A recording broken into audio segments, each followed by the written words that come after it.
What's up, everybody, and welcome to the Triple Threat Podcast. I am DJ Shockley, and joining me on the other side of the mic is my dude, Scotty D. We got a lot to talk about today, but before we get into all the things that's going on in sports and college football, NFL, we got a special guest today. It is Masters Week, so we have to have somebody on here who's going to set us both straight on some golf knowledge.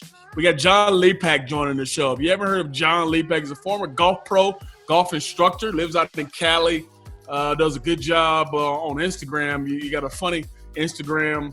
He talks about some quick tips to make everybody's game better. He's been on the Big Break. He's been on Holy Moly, the Steph Curry show. So looking forward to seeing John Lepak on the show today, and maybe we can get some tips on making our game better, Scotty D. So we'll see about that. Before we get cranked up, Scotty D, man, what's happening? You all good? Yeah, everything's going good. Just I'm just gonna go ahead and give you the flow because I already know where you want to go. I mean, you want to crank it up, so I'm just gonna go ahead and sit back and let you have your time here. Go ahead. Well, it's not like I haven't been catching flack for 3 years, man. Come on. But I was happy around 7 o'clock on Saturday, man. How'd you feel? I'm sure you were. I was on a flight, so I don't know. I don't recall what happened after about 4:30, so I'm not sure. But Scotty D's Gators took care of my dogs pretty handily. By the time I got on my game was at noon, so as soon as my game was over at 3, I was heading to the airport and I was watching some of the game while I was sitting in the airport waiting on my flight. And I got to see the first half. Everything was great. First 3-4 minutes of the ball game, Georgia's up 14-0. And then the Gators go on a run, and before halftime, it's 38 to whatever it is. I don't know. But congrats to your Gators, man. That offense is pretty tough to stop, man. They got dudes all over the board. I saw a crazy stat that the Gators running backs had 10 catches for over 200 yards. Yeah, 211. You ever seen that before? DJ, you ever seen a group of running backs get 200 yards?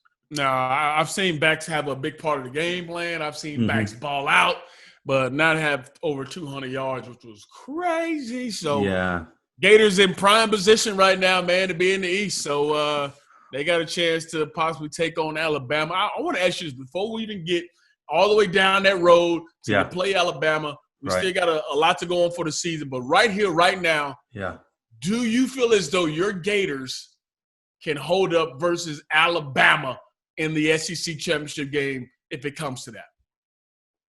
Ooh, I think, long pause here, people. Would I give them 50-50 odds? No. But do I think they can beat them? Yeah, I think they can score with them. I do. Yeah. Before last week's game, I called it. I said it would be 30-20 Florida. I really felt. I mean, I hadn't felt this confident in a long time. Yeah. And I didn't know that would be the score before halftime. But chill out.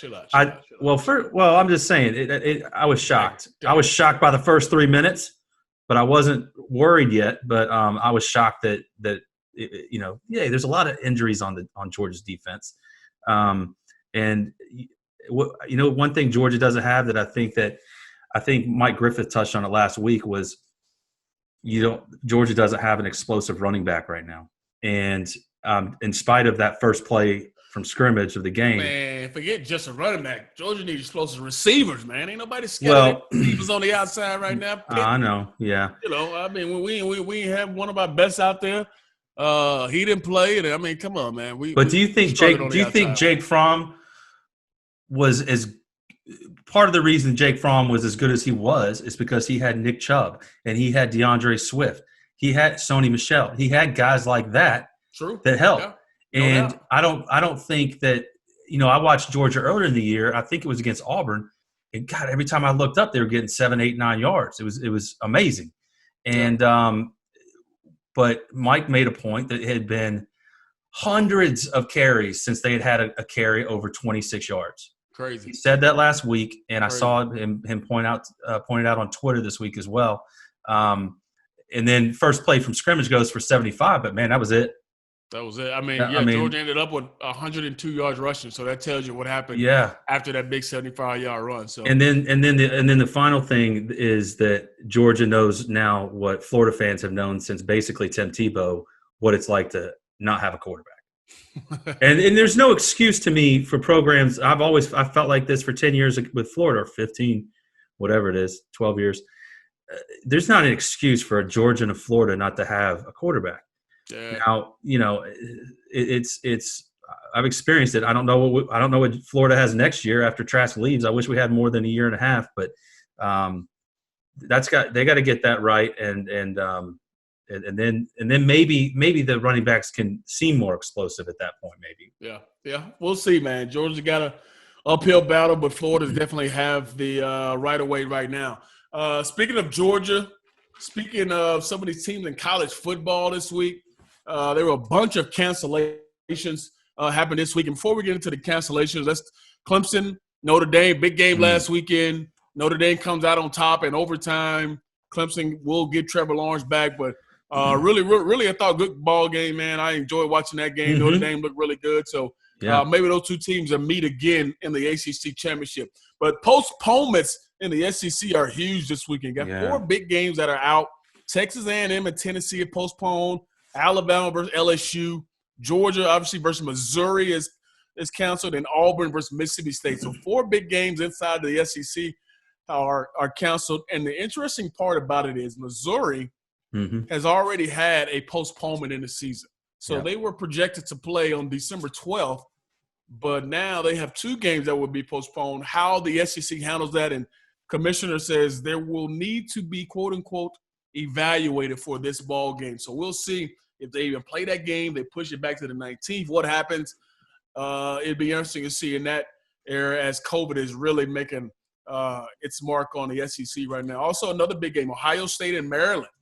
Big game in the Big Ten that's being canceled here. You got 4 games left for Ohio State.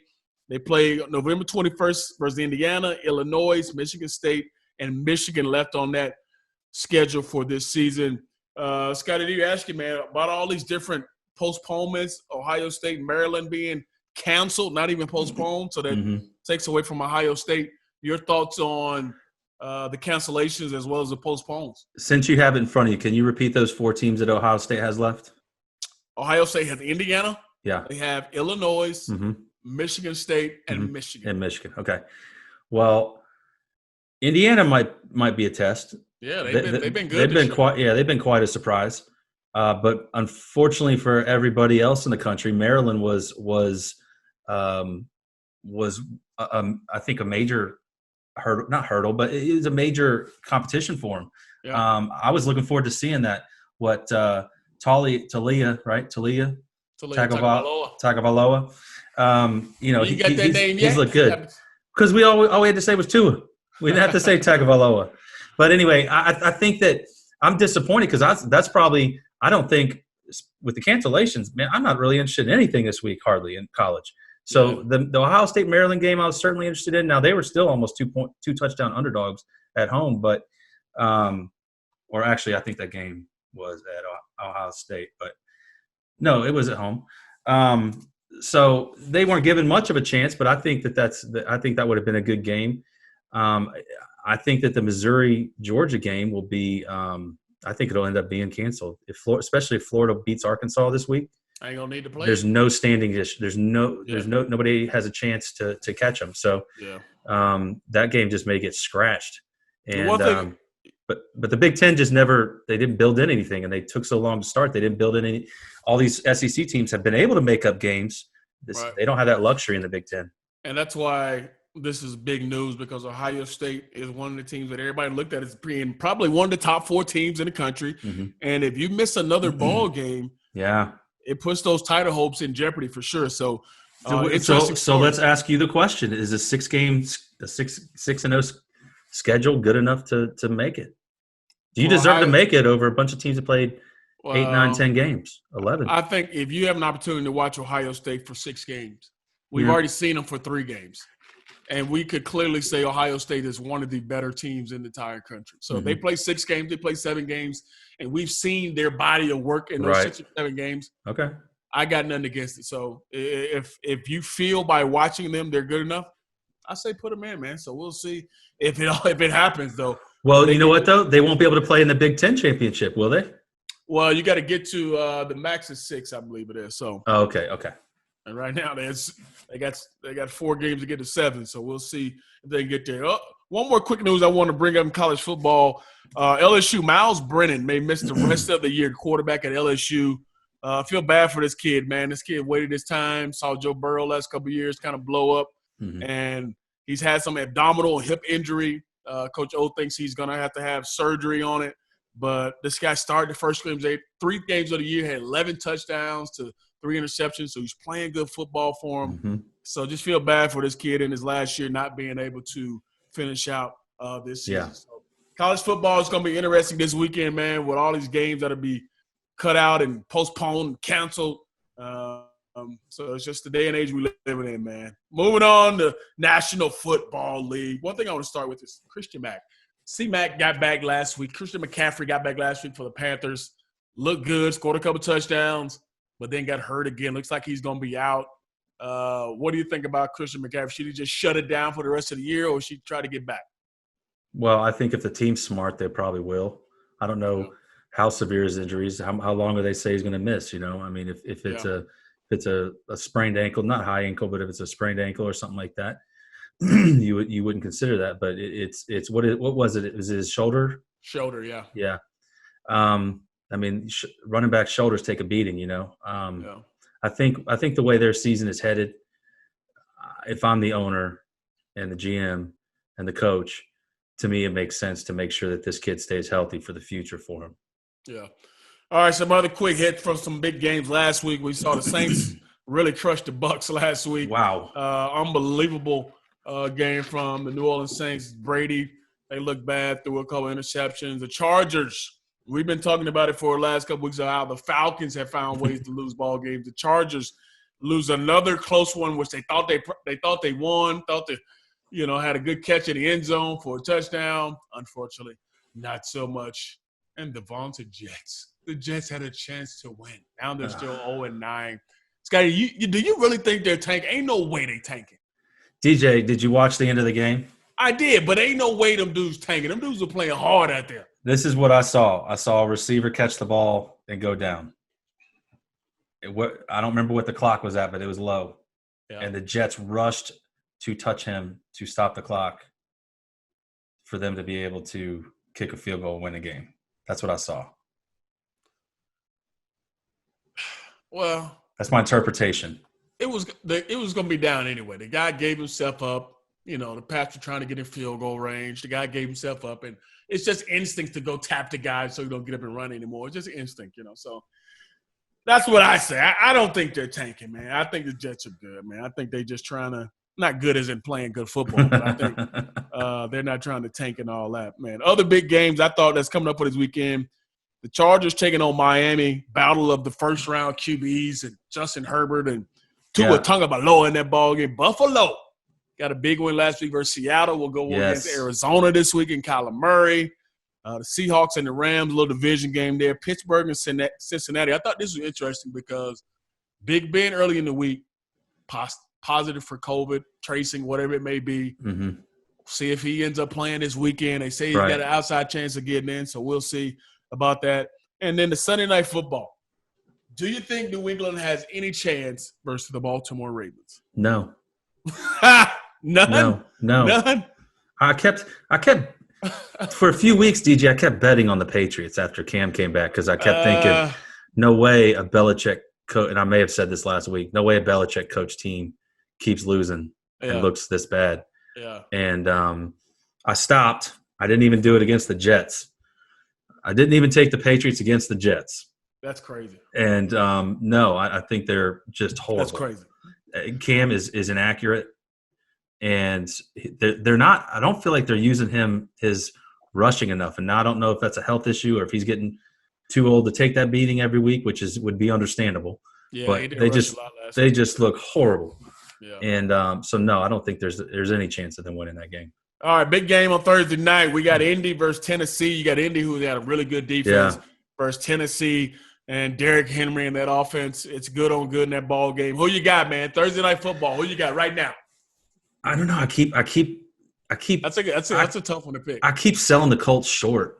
Their defense is so good, and Phillip Rivers just does enough. You know, I mean, Bro, did you see he's Phillip just Rivers? seasons. Did you see him last week trying to make that tie on the interception? Yeah. Bro, this man was terrible, man. Stop. Well, he's 50 years old. Stop with the nonsense, Phillip Rivers. He's been. But they do enough almost every week, you know. And and the Titans are kind of a little bit up and down. I'm gonna take the Titans though. I think they'll win. I'll give it to I mean, I've made it clear. I like taking the home team in tight games. Cool. All right, coming up in a couple of minutes, we got my man John Lepak, former golf instructor in Cali. He's going to help us all get our game right. And before we talk to John, obviously the biggest news of the weekend is Masters weekend. Mm-hmm. 92 players down from the 96 original in this, but all the, the big names are in it. All the big names are here seeing the Masters. Justin Thomas, Jon Rahm, Tiger Woods, DeChambeau, Dustin Johnson, Rory. I mean, all the names are here for the Masters. Tiger tees off at 7:55 a.m. on Thursday morning. You got DeChambeau teeing off at 7:33 off the 10th tee. So they're using both tees, obviously, here in Georgia. You got daylight savings time, so it's going to get a little bit darker here. Yeah. So everybody's teeing off a little bit earlier. You got the number one ranked player in all of golf, Dustin Johnson, paired with Rory McIlroy and Patrick Cantlay, and they go off at noon. Do you want to make our picks now? We want to wait till John comes on. No, let's get John to participate with us. All right, cool. All right, but he doesn't know it's coming, which is probably good for us if he gets caught off guard a little bit by it. All right, so before we jump into John, you had a little something you wanted to express culturally about. You say a movie or show, something you like or something, and I'm gonna give you a show that I just finished watching. Okay, and I'm behind, but I love the show. Is it one you talked about on Twitter this week? Yes. And we just finished it last night. Well, I went – so all summer you've been seeing these ads for this movie, Tenet. It's a Christopher Nolan film. It's supposed to be in the same vein as Inception, which was hugely popular, like 10 years ago. Yeah. I thought it was a terrific movie with Leonardo DiCaprio. But Tenet, the ads look amazing. They got cars going backwards and bullets flying into the gun, not out of the gun, and people, all this stuff happening backwards and everything. I've been meaning to get to the theater, since they reopened and to see it. And finally, first of all, I tried to go see it Sunday with Will, and they had the time posted wrong. So I've been worried. I've been worried about it being out of the theaters. And it's a big, loud movie, so I wanted to see it in the theaters. So I went last night by myself. Me and like 7 people scattered around this theater, and it was just disappointing.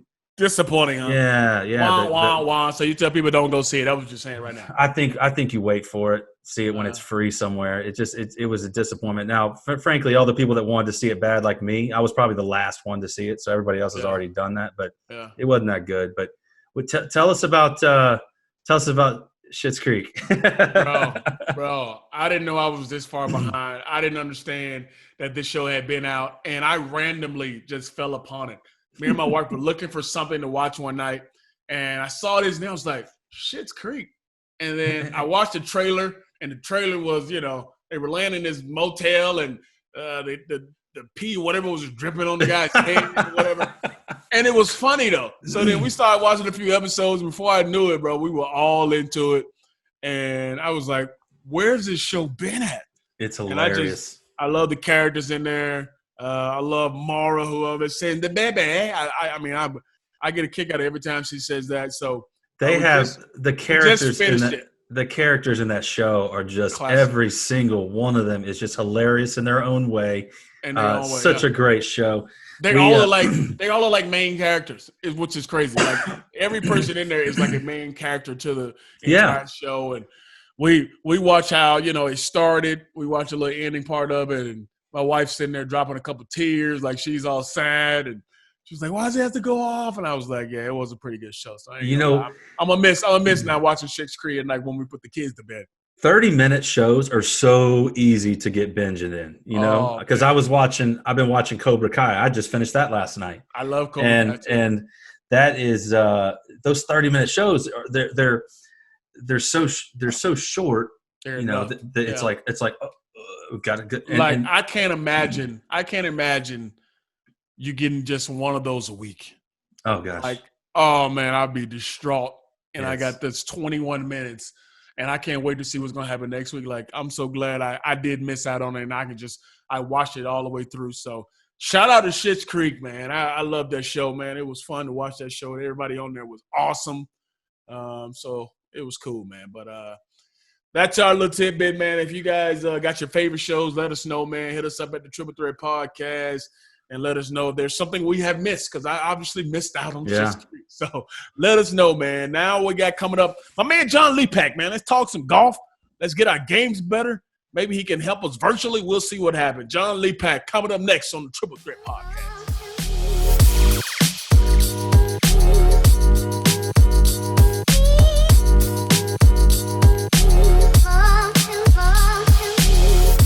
Welcome back to the Triple Threat Podcast. And as I told you, I've been talking about it since we came on for the show today. My man John Lepak is joining the show now, former pro golfer. Has been over the big break. Has been on Holy Moly. This dude's done a whole bunch of stuff now. He's a famous golf instructor out in Cali, man, doing big things. Before we talk to my man John, let me introduce you guys to this cool video that he does on Instagram. He does them all the time. Flips and tips all the time. You love them. Let's check one out right here. Welcome back. This is Tips and Flips. Let that lead side and club work together as one. You'll be sipping Mai Tais underneath the setting sun.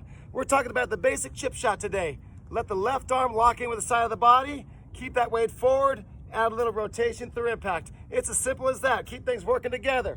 Remember, let that left side run the show. You'll be ready to play for dough. Let's make it happen. White flag. Look out, Tahoe. Oh, I'll give him the assist. Man, I tell you, ever since my man Scotty D put me on to my man John Lepak, I can't stop watching the videos, bro. Obviously, they're fun to watch. You got bars, is what I say. Is you have jokes, you have a lot of teachings in them, and they're funny, man. But first off, man, how are you doing? I know you're fresh off the green. You're fresh off a teaching session. How are you doing today, man? And we appreciate you joining us. Well, it's great to be with you guys. I'm really happy to be here. I'm doing phenomenal. The weather's a little chilly in California. It reached, I think, in the mid-60s, so we're dealing with that. But, that's chilly in Cali, huh? I've been pretty fortunate that my students are still coming, and I'm able to teach and keep a little bit of separation, but I haven't really been hurt by the pandemic. I've been pretty fortunate with that because the junior golfers are still playing tournaments. So I'm pretty lucky to be able to do it. And that's got to be pretty cool. I mean, golf is one of those sports where you can have social distance. You can be safe. I mean, how cool is it that golf kind of paved the way when all the pandemic stuff started, but golf is kind of the one sport that came back first and showed everybody we can still have fun. We can still have a good time. So I'm sure it was the same kind of for you as, hey, we could still be like we were when we were, before the pandemic. Yeah, it's almost been more busy. I've had an influx of brand new people to the game that this is like the only thing they feel comfortable doing, to go outside and play some golf. So we every day, usually I get one or two brand new people to the game that are doing it just because of the situation. So golf has, almost benefited from this situation. Nice. So it's pretty lucky so far. It's been a lot. I meet a lot of great people, and usually people that want to play golf are good-spirited, and we don't get political at all. They're there to learn golf, and we keep it very friendly and positive. It's great. One thing before Scotty D jumps in, man. First off, I love golf. I'm an avid golfer. I'm a guy who I've been playing football my entire life. If you don't know, I played college at University of Georgia, then played for the Falcons. Been playing football since I was 6 years old. But the one thing that I have a passion for now is golf. Like, I love it. My wife gets on me. She says, you love golf more than your family sometimes because I love to go out and play. It's the one thing that gives me that same nervous energy like when I played. So I'm a huge golf fan, man. So it's cool to go through some of your stories on IG and try to learn some stuff from it because, man, I've been good at everything my whole life. But golf has been kicking my ass. I'm not going to lie. Yeah, that's a pretty common story. Have any of the tips actually helped you? Oh, absolutely. Yeah. Absolutely, especially around the green. I'm the ones where you talk about keeping it low and the angle. I mean, it's so many things that you've done that's been pretty cool that I've tried to take to the course. Some things have worked for me, but maybe I'm doing stuff wrong at times. That could definitely be part of it. Yeah, The videos are. I'm sorry. Go ahead, John. No, I was going to say, we could take it one step further, and I'd love for you to send me some golf swings. I'll give you some more in-depth analysis. That'd be my pleasure. Oh, well, man, that would be awesome. Yeah, we talked about about that. You love the game so much, you deserve to play well. Nice. We talked about that, so we'll get you some video and let you maybe have you come back on and crush us a little bit on our own show. That'd be awesome. Oh yeah, I won't sugarcoat it. Well, for the listeners and people watching, check him out on Instagram. We'll get you the address at the end, but or get you his handle at the end. But they're funny. But man, they got some gems, and they're short, and they're like, you're not trying to teach 7 things at one time, and that. I think anybody that plays golf knows that's kind of evil when you try to get too much going on at once, learn too many new things. But I want to jump back a little bit. How'd you get on? Tell us a little bit about getting on the big break, and then holy moly, how those processes happen. All right. Well, the big break, it's been almost 10 years, I guess. I was 30 years old. I was playing in a professional golf tournament in Arizona. It's called the Gateway Tour then.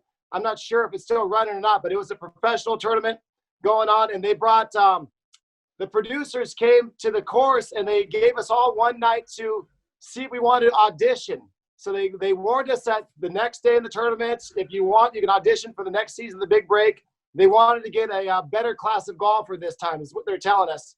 So I wasn't quite sure if I wanted to do it because, it's a little risky. You can go on television and you can embarrass yourself very easily. So I didn't know if I wanted to do it or not, but we decided to go ahead and do it.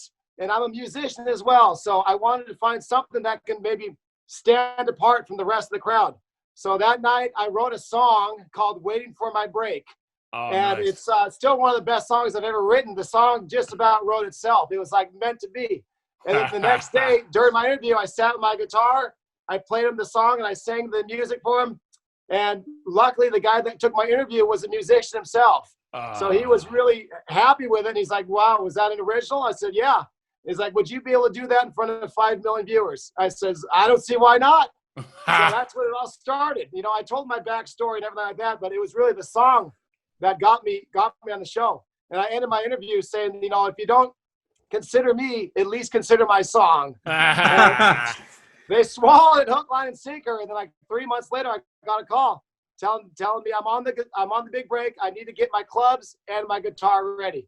And they showcased a lot of the music actually. So that's awesome. Yeah. Yeah, it was fun. I think you might have been a little bit better off getting royalties from your song though, but that's an amazing story. I gave them all the royalties myself. They actually used some of the music on the show, so it was pretty sweet. That's pretty cool. I mean, that's cool to be on TV doing that. I mean, what was that experience like? Obviously, you have played golf all over the world. You've done good things, but what was it like to actually be on a show like that and then kind of displaying your talent, man? I mean, how cool was that? It's cool, but it's super nerve-wracking because definitely I have played events on the PGA Tour, and I played all over the world, and never have I been more nervous than like the first shot, especially on the big break.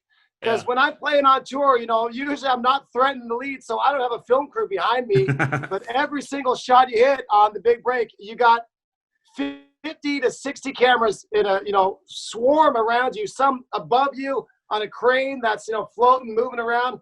You can't get away from it. And again, that like this world is so quick to criticize. If I hit one bad shot, I'm going to be absolutely torn apart. So it's like all you're thinking about is like, oh my God, don't make a fool out of yourself. Even though we know you can't think that, but it's tough to, fight those. The other thing that people don't realize is that it's not regular golf. We had 11 people on our show, and you get called up one by one by one by one, but you don't get to hit range balls or anything while you're waiting around. No. So on my first day, I was called the 8th one to go hit my shot. I had to wait 3.5 hours to go out and hit one shot over water from like 175 yards. Oh my gosh. It's not easy with dealing with this whole situation. It's pretty wild. Oh my gosh. So it's not real golf. It's pretty tough.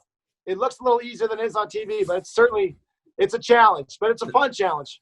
That's crazy. That is so crazy. How did you get hooked up with Holy Moly and Steph Curry?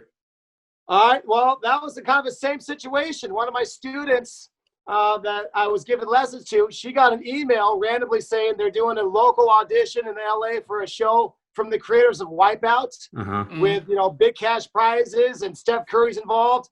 So she sent me the email. She's like, this would be perfect for you. This is right up your alley. So again, I went with my old trusty guitar. I'm like, okay, I worked before. I know I could work again. And I wrote him a song called Holy Moly. And another beautiful song. I recorded it in the backyard. I set up like miniature golf holes. I got a backyard golf facility. So I set up like little miniature golf putting holes basically. And I told them how much I love golf and mini golf. And I certainly gave them what they wanted. And I delivered that song. And again, it worked again. They called me like 2 months later and said, you're on the show. So that was another interesting one because you don't see it on television, but that's filmed in the middle of the night. Nice. And again, it's like a huge waiting game. I would show up. They filmed it in the Valencia area by Magic Mountain. It was actually on the ranch where they have the Wipeout sets and everything. Oh, wow. And then you'd get there at about 3 o'clock. We meet at a hotel. Then they'd bus you on this ranch. And then filming would start like at 10 a.m. And there was, I think, my season, we had like, 50 or 60 of us. And they'd go 3 at a time. And on the holes that I had to play, I didn't get called out to go play my holes until 5:30 in the morning. Oh, after wow. just waiting around in chilly weather, just pacing back and forth for like 8-10 hours. What? By the time you get out there, you got bloodshot eyes. You're not looking your best. And now again, you jump in the situation where you got gallery cameras all over the place, Rob Riggle talking smack on you. It's crazy. So you don't see that stuff when you watch the show. But again, these shows are like, they're so long and such waiting going on into it. You're not loose and ready to do it when the bell rung. You got to just go and do your best and hope things fall your way. Man, it's a challenge. That's pretty crazy, man. I've been a part of stuff where you had to wait around all day and then they throw you into the fire. You got to be ready to go. Live TV, you got to go do it, which is pretty crazy. I want to go back. I want to go back a little bit. Everybody, you just talked about being on the big break. You talked about doing Holy Moly. But when did you get into golf? And because there's always a cool story behind it. There's always people who say, I picked it up when I was 4. I picked it up when I was 2. All this kind of stuff. What made you want to get into golf? And when did you start playing? Yeah. My dad's the one that got me into golf when I was probably 7 to 8 years old. Nice. He loved the game. He worked a ton for our family. And then when he had free time, he'd usually go play golf. So this was a great way for me to actually spend time with my dad. Cool. And he was a great golfer himself. So he taught me early on some really solid fundamentals. And until he passed away, he was my only golf coach. And unfortunately, he passed away right when I turned professional, right when I graduated college. So he did get to see me turn pro and make a couple of cuts and make some money. Nice. But unfortunately, our plans changed. He was going to be my caddy, and we were going to do this together. But, life happens. But still, his spirit lives on in the facility that he built me in the backyard. Oh, nice. And now that even though I don't play golf for a living, so many golfers come to the facility that he created and are benefited from it. It's like it's unbelievable, the gift that he gave to me and a lot of the local golfing world here. It's been tremendous. Wow. And that's when I started teaching is when I actually got on the big break because they brought a film crew to the backyard. They did what they call the day in the life. Mm-hmm. So they brought the film crew here and I showed them the golf facility. I got the band together. We gave them a live show in the backyard. I mean, I gave them a great show. But nice. that moment, I'm like, you know what? If I'm going to start teaching, no better time right now. The whole golfing world just saw my facility right now. I might as well take advantage of it.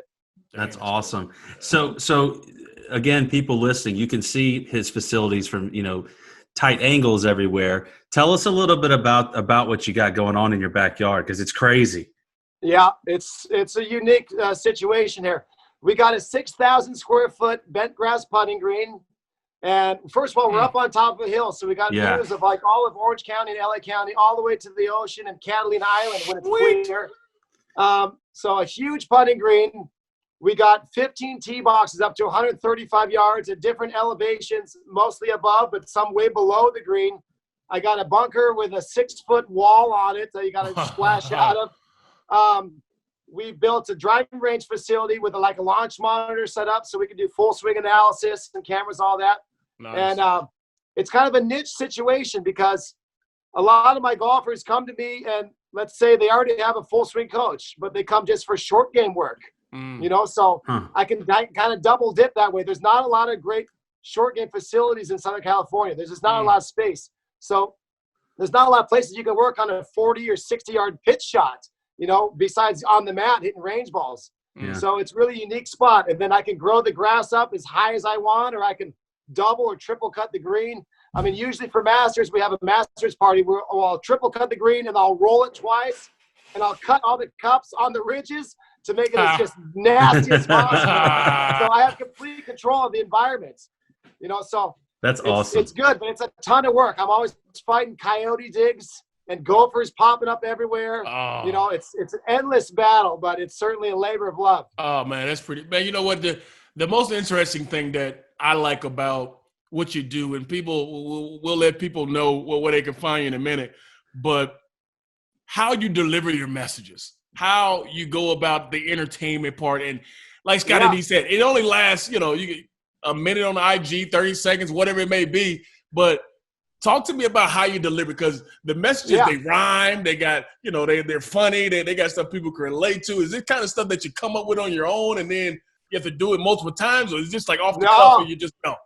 It's off the cuff usually. Sometimes I'll get an idea or start with a rhyme. So the whole deal is it's called Tips and Flips. Right. It started randomly because I would sometimes, at first when I was doing the Instagram social media, I just posted my students. That was my way to get my feet wet, because I want to showcase, because I got a lot of really good young talented golfers here. So I was showcasing them.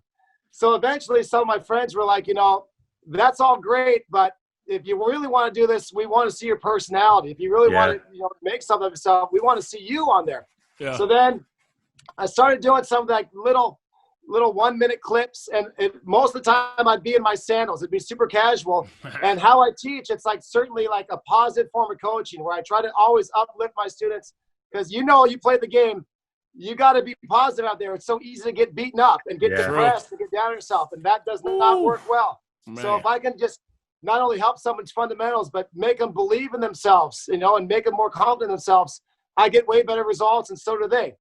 So that's how it's been, how I taught. And because I teach mostly junior golfers, not all, but I got a huge stable of young golfers, I found very early that if I would rhyme the things that they're learning, they would remember it way better. If I'd make it like whimsical and funny and let it rhyme, they would remember it under the pressure and everything. So I've been rhyming my little things all the time, hit it easy when it's breezy, stuff like that. And they remember it. John's got bars, y'all. So and then when I make one of those, I get an idea and I just kind of have someone turn it on, or I'll put the tripod on, and you really can't recreate it. Usually the first take is the best when it's natural. You just can't fake that kind of stuff. So it's got to kind of flow naturally. Sometimes it works, sometimes it doesn't. I might have to do it a couple times, but usually the first take is always the best. It's got to be natural. Well, kind of like this podcast, it doesn't flow well if it's scripted and you kind of read something. It certainly doesn't work well. No doubt. Just I don't know if it flows well all the time anyway. So you mentioned the Masters, and you have a Masters tournament every year, or a Masters party every year. Yes. Obviously, us being in Atlanta, the Masters is pretty special here to us, and have you had the opportunity to go? I did have the opportunity to go. Yes, I went. I believe it was 2000, maybe 14 or 15. I'm not sure the date, but it was the year Bubba Watson won. Yeah. So I got to go on the Wednesday, so on the practice round and the par 3 tournament. Yeah. And it was incredible. I know how tough it is to grow grass and to keep weeds out my grass. I was stalking that property looking for one weed or one plant of grass. I couldn't find anything. Yeah. It was the most perfect place I've ever seen. It's perfect. And the undulation was overwhelming. The TV doesn't do it justice how much slope there is around that golf course. Yeah, absolutely. And the staff, it's a different feel, because like the people that are there are so happy to be there. Mm-hmm. And they're usually like golf enthusiasts, and they're extremely respectful of the game and the tradition. And it's totally a unique atmosphere that I think you'll only find there. Bro, if you go to the Masters and you're angry and you got a problem, something's wrong with you. Like you walk around. I forget walking in. Everyone had the biggest smile on their face. It was like everyone's, the first day at Disneyland. It was incredible. Yeah. I mean, I remember the first time I went, and I remember watching on TV for the longest. And then you go and you're like, I could sleep on this freaking grass right here. Like it's so amazing. nice. It's so nice in the yeah. Obviously, the Masters is here, man. Big weekend. If you're not even a avid golfer, everybody loves watching the history behind the Masters. Who are some guys that you like in the Masters this weekend who you think got a chance to win it this week? I mean, we all think we know, but you're a guy who sees these guys and watches them. But before I even ask you that, it just popped in my head. DeChambeau, the stuff this dude is doing. It's is incredible. This normal? I mean, what do you think of what DeChambeau's doing right now? It is so impressive, really, what he's doing, because it goes against, a lot of things that we don't try to teach. We don't try to teach kids to hit as hard as they can. We try to teach them to control. And he just absolutely squashed that, didn't he? Oh, man. So it's phenomenal. And he has changed the game already. It's happened. And the guy is not done. I heard an interview recently saying now he's hitting it further than he was 2 months ago. Unreal. So he's just pushing it more and more and more. People are talking about how they might want to change the ball now and tone it down, but he's really the only one that has done this. Yeah. And, I mean, you just got to tip your hat for him. It was a lot of hard work, obviously, and he is already changed the game. He's definitely, I think, the favorite this week. He's going to be tough to beat. It seems like when he putts well and drives it straight, he's always going to be there. Yeah. So he's definitely going to be one of my picks. I think it is good for the game because it gets more attention to the game. It gets more people, wanting to play golf. It makes it exciting, just like Tiger did, 20 years ago. Well, I will say that I've been way ahead of this curve. I've been hitting as hard as I can ever since I've been playing golf. So I just got to I think I'm this close. I just got to put the pieces together, and I'll be able to break 90 soon. So I'm close. But it was interesting what you said though about them wanting to change the golf ball, and I think that would be a really slap in the face to the effort he makes and all the, he's like, if you think about other sports and analytics and all the data that's going into it, that'd be a real shame. Now, when Tiger came in, there was a whole line of people coming in after him that started hitting the ball a lot longer, and they had to lengthen a lot of places, including Augusta. So I see that I see that making a little more sense, but that's interesting take on the ball. And I don't think that would be a fair take on what he's really been able to do. Yeah, well, he's earned it. Obviously, I mean, he's not just a freak of nature. He's put in the work. So you just got to tip your cap, and this will motivate other people to do the same. It's already happened. Now everyone's trying to hit it harder and harder and doing speed training. It's quite popular right now, even in instruction. So he's changed the game and made not necessarily the courses obsolete, but he certainly has a big advantage when he hits it well. I mean, to hit it 360 yards and have wedges in all day, it makes the game a little easier. John, but Augusta's a different story because the greens are so crazy. And right. You got to put it in the right position. So it's not all about speed. Let me ask you for the weekend golfers like myself, guys who just love to go out and play. Well, what are some of the things or advice that you would give the guys who are just trying to play bogey golf or trying to just keep the ball in the fairway? Well, what's kind of some of the best advice you give people who are just casual players who want to play good, but obviously you don't have all the time to play? But what's the best advice you give people like that who, absolutely love it, but just can't seem to turn the corner sometimes? Sure. And also it depends. I mean, you could certainly go get a nice lesson from a really good golf coach. That definitely helps without question. But let's say you don't want to get lessons. You just want to play decent golf and have fun with your friends. I think the two most important things that can make anyone play consistent golf would be balance and rhythm. Swing with great balance and finish with balance, most importantly, and make this rhythm consistent. Swing the club. Don't hit the ball. You want to swing that thing. So rhythm and balance would be always my number 2 thing. I tell that for my students, too, when they play tournament golf, that you can't be technical in tournament golf. If you want something to think about your rhythm and play in balance. As simple as that. Because then you're not going to be overswinging. Good rhythm's going to get you more consistent with everything.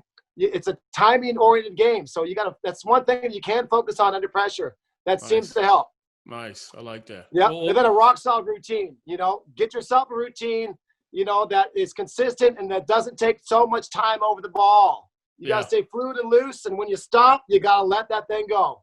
If you think long, you think wrong. Think wrong. I was about to say that's starting to sound like one of your videos I've seen. Don't stand over the. Make a note there. That's my next one coming up.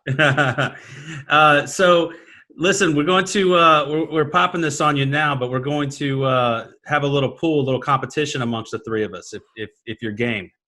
Oh yes. Okay, so we're gonna draft players, 3 players each, top 2 count. All right. Okay, is DeChambeau not on the list? Are we taking him out? No, everybody's available. Everybody's available. Now, Okay. back in the day, we used to say, okay, we're going to do a pool, but Tiger can't be in it. Everybody else. But no. We're gonna leave DeChambeau in there, and I think I know where you're going because you're our guest. We're gonna let you pick first here. All right. I'm not gonna pick him though because I want to make it more exciting. And I know he's probably gonna contend, but I don't know if he's gonna win or not. I'm going to go with my first choice is going to be, God, it's tough not to pick Tiger. I love him so much when he's in contention. But I'm going to actually go with Matt Wolff. Oh, I love that guy. He's a big bomber, and he has shown that he can handle the stage. He's fearless. He's already almost won a couple majors. If he doesn't win this week, he will win someday a major soon. I love that kid, man. He's only 23 years old, and that kid is fearless. Hey, but would you teach his swing motion, though? No, of course not. but what it works for him, right? He's hitting it well. Probably not. Yeah, it works for him, no doubt. All right, so I got the second pick. I'm going to go with the big Spaniard, man. I'm going with my man, John Rahm. Yes, that's a great pick. Rahm is right there. I saw controls emotions. I like that, too. He could get a little angry out there for sure, He would be. I got Rami. He would be my pick, I think. Unfortunately, I let DJ go before me. So I'm gonna take DJ, number 1 in the world right now. All right, that's Dustin, Bomber. Jay, you up, baby, you up. Second round, who you got? All right, I'm just gonna go old school. I'm going Tiger. That guy has so much heart. He loves the Masters. He won last year. He's been kind of flying under the radar, but he proved that he can win, and he loves Augusta. So I'm gonna go with Tiger just because I love it when he's in contention. He had good sushi for his dinner last night and everything. So, hey, he's got it going. All right, my next pick, this guy's been playing good golf, man. I'm going with my man. Even though he's from Alabama, I'm going to go with Justin Thomas, man. I'm going to go with JT. Yeah, he could certainly do it. I like that. All right, Justin Thomas. Yeah. You know who I like next. I'm going with Xander Shockley. Oh, it's a great one. I love him. Great one. I like Xander, man. Xander's nice and cool, man. I pick him every time we pick. I love Xander. All right, go, John. All right, for my final one, we're going to go more of a dark horse, but the guy can play. I'm going with Patrick Cantlay. No! Good pick. You're going to take him? I was looking. He's got game again. If he doesn't win this week, he will win something big soon. Well, I think – Cantlay's he's playing with some big boys tomorrow, so he be good to go. I like that. All right, my last pick, I'm gonna go with a guy who had the opportunity to win it. Last year or 2 years ago, but my man Rosie. I'm going with Rosie. I like Justin Rosie. Rose. Oh, it's a good one. I like he Rosie. Can handle the heat. Rosie's always cool, calm, chips for him. collected. I like Rosie.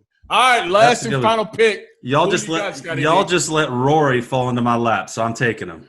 Oh, you're right. I forgot about him. Roy trying to get that career. He's still trying to get that Grand Slam, man. Is that the other one he's missing? That's what he's missing. Oh, that's a great pick. That's the one he's missing. Well, I think there's a good chance of most of these 9 guys being in the top 10. There's definitely a solid shot of that. So I think it'll be fun to watch and revisit this next week. We'll give you some major props if you come out on top, John.